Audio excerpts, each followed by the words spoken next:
Jangan lupa like, subscribe, dan nyalain lonceng notifikasinya ya.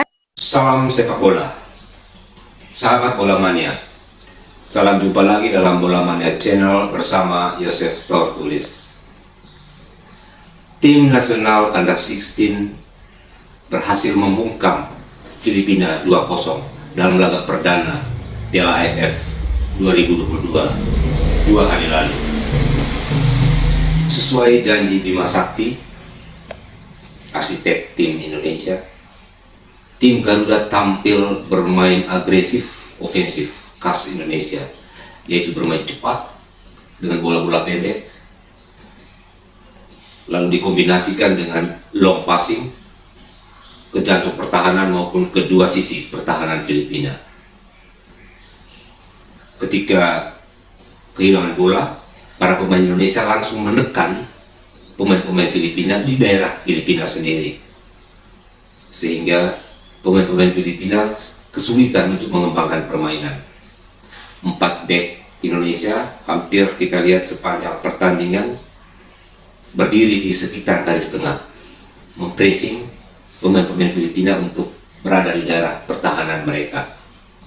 Ini yang memudahkan pemain-pemain Indonesia mendominasi jalannya pertandingan di babak pertama. Dengan permainan agresif seperti itu, tim Garuda berhasil unggul 2-0 di babak pertama. Gol pertama lahir dari sebuah serangan cepat di mana Akan Kakak berhasil menusuk ke sisi kiri pertahanan Filipina dan melakukan crossing ke jantung pertahanan. Di sana sebetulnya ada pemain Indonesia, namun bek Filipina terlebih dahulu memotong bola dan justru bolanya masuk ke gawang Filipina sendiri. Gol kedua hasil sebuah rancangan serangan yang baik, di mana bek kiri Indonesia berhasil naik ke atas, masuk ke sisi kanan pertahanan dari Filipina, lalu kemudian melepaskan crossing ke jantung pertahanan.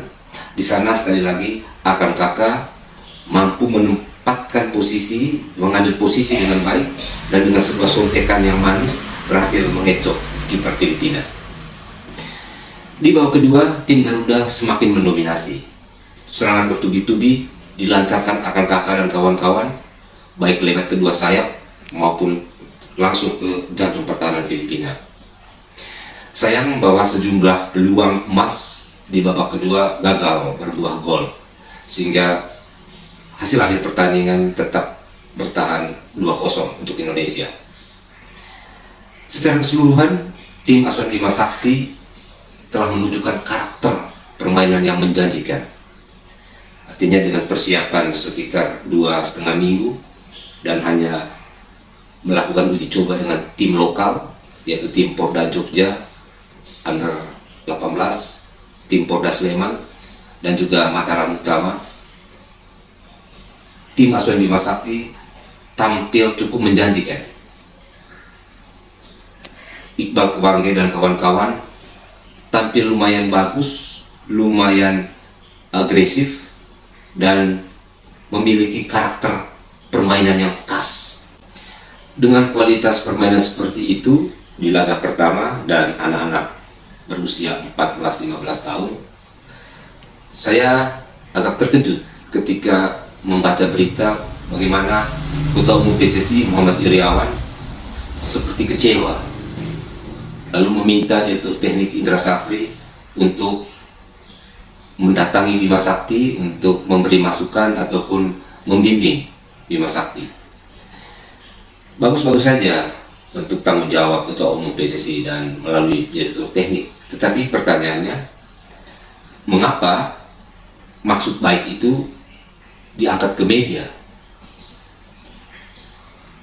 Saya sependapat bahwa permainan Laskar Garuda Under 16 melawan Filipina masih jauh dari sempurna. Namun ketidaksempurnaan itu bersifat minor, bukan mayor, bukan masalah besar.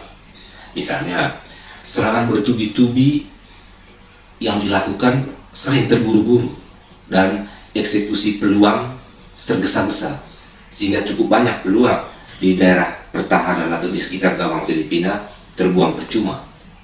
Atau kesalahan lain, misalnya pemain lini belakang dan juga kiper beberapa kali tampak ceroboh. Bahkan dua bek sentral kita terlalu berlama-lama dengan bola, bahkan berani mengoceh lawan di daerah pertahanan. Yang saya mau katakan begini, tidak elok PSSI mengintervensi teknis permainan di tengah kejuaraan sedang berlangsung.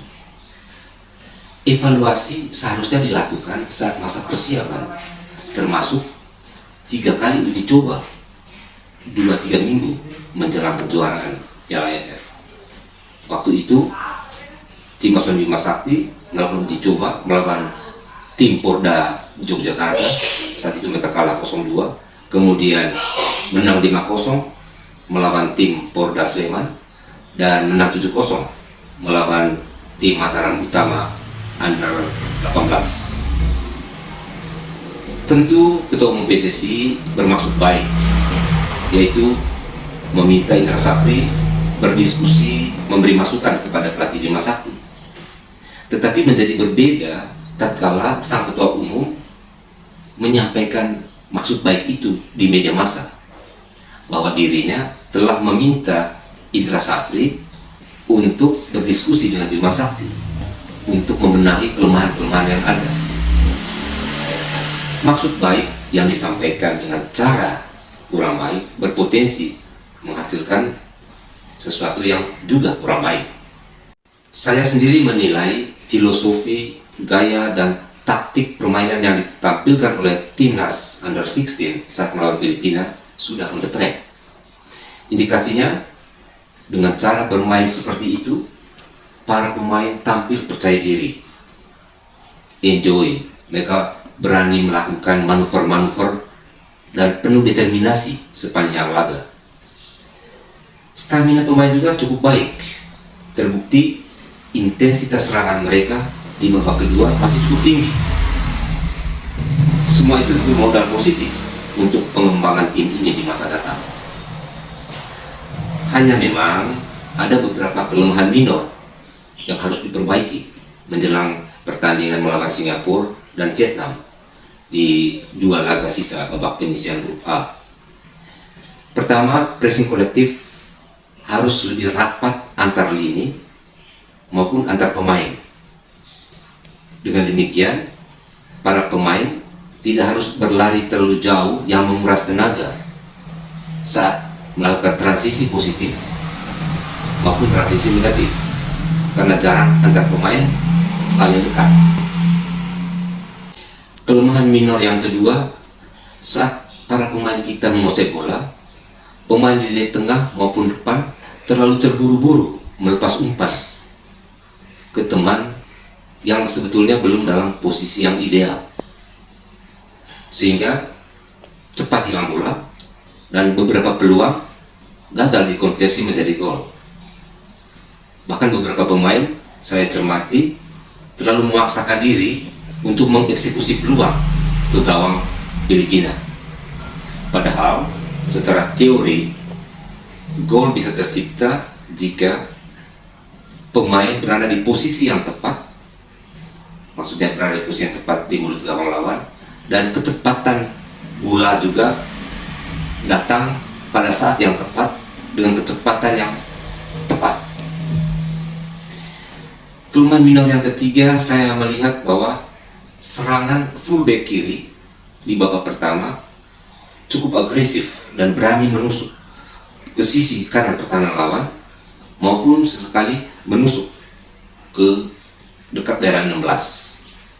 Namun serangan serupa tidak terjadi di sisi kanan atau serangan ke sisi kiri pertahanan Filipina. Perubahan terjadi di babak kedua ketika baik serangan lewat back sayap kiri maupun back sayap kanan bersama gelandang sama-sama agresif dan berani melakukan manuver-manuver dengan bola maupun tanpa bola. Kelemahan minor yang ketiga, saya mencatat bahwa beberapa kali 4 back sejajar Indonesia, juga kiper, terlalu berani membangun serangan dari bawah lewat lini tengah. Padahal pemain-pemain di tengah Indonesia sedang mendapat pressing dari pemain-pemain Filipina. Akibatnya, beberapa kali pemain-pemain Filipina berhasil merebut bola dan langsung mengancam daerah pertahanan Indonesia. Beruntung bahwa ada 2-3 kali situasi seperti itu gagal dimanfaatkan oleh Filipina menjadi gol. Seharusnya jika gelandang-gelandang kita sedang dipres oleh lawan, 4 back termasuk kiper ketika menguasai bola, jangan dipaksakan diumpan ke tengah. Strateginya adalah bola langsung diangkat ke striker tengah ataupun ke dua sisi pertahanan lawan. Dengan demikian, maka kita terhindar dari pressing di lini tengah, karena itu resikonya sangat tinggi ketika bola berhasil direbut oleh lawan. Kekurangan atau kelemahan minor yang kelima, saya melihat juga 2 back sentral Indonesia termasuk kiper terlalu berlama-lama memegang bola, menguasai bola, lalu bermain-main dengan bola di lini belakang. Bahkan Iqbal Wijangge beberapa kali saya melihat berani sekali melakukan gocekan ataupun keep the ball di sekitar garis 16. Hal seperti ini sangat berbahaya ketika melawan tim yang lebih cepat dengan kualitas yang lebih baik seperti pemain-pemain Vietnam. Catatan saya yang terakhir soal posisi penjaga gawang. Untuk mengantisipasi serangan balik lawan yang cepat, terutama dengan long passing maupun dengan bola-bola terobosan, kiper Indonesia seharusnya berdiri di sekitar garis 16. Saat 4 back kita mendorong hingga ke garis tengah, berarti ada ruang kosong antara 4 back dengan penjaga gawang. Ruang kosong ini bisa dimanfaatkan lawan melakukan counter attack dengan long passing. Insiden yang terjadi di babak pertama saat kiper Indonesia menerjang striker Filipina, beruntung tidak berbuah penalti bagi Filipina, itu terjadi karena posisi kiper Indonesia berada di dekat garis gawang. Dia tidak berdiri tegak di luar, padahal saat itu bola sedang berada di daerah pertahanan dari Filipina. Kiper seharusnya mengikuti jalannya permainan. Ketika bola berada di daerah pertahanan lawan dan ada ruang kosong antara back dan kiper, maka kiper seharusnya agak keluar, berdiri sekitar garis 16 sambil mengikuti jalannya bola, jalannya permainan. Insiden kiper Indonesia menabrak striker Filipina terjadi karena kiper kita terlambat keluar, karena memang posisinya terlalu dekat dengan garis gawang, masih berada di dekat gawang, sehingga ketika dia keluar, dia kalah cepat dari striker Filipina. Beruntung bahwa sontekan pemain Filipina tidak mengarah ke gawang Indonesia dan terjangan kaki kiper Indonesia tidak dihukum penalti oleh wasit asal Thailand. Sahabat bola mania, tim Under 16 ini masih muda-muda. Para pemainnya berusia 14 sampai 15 tahun.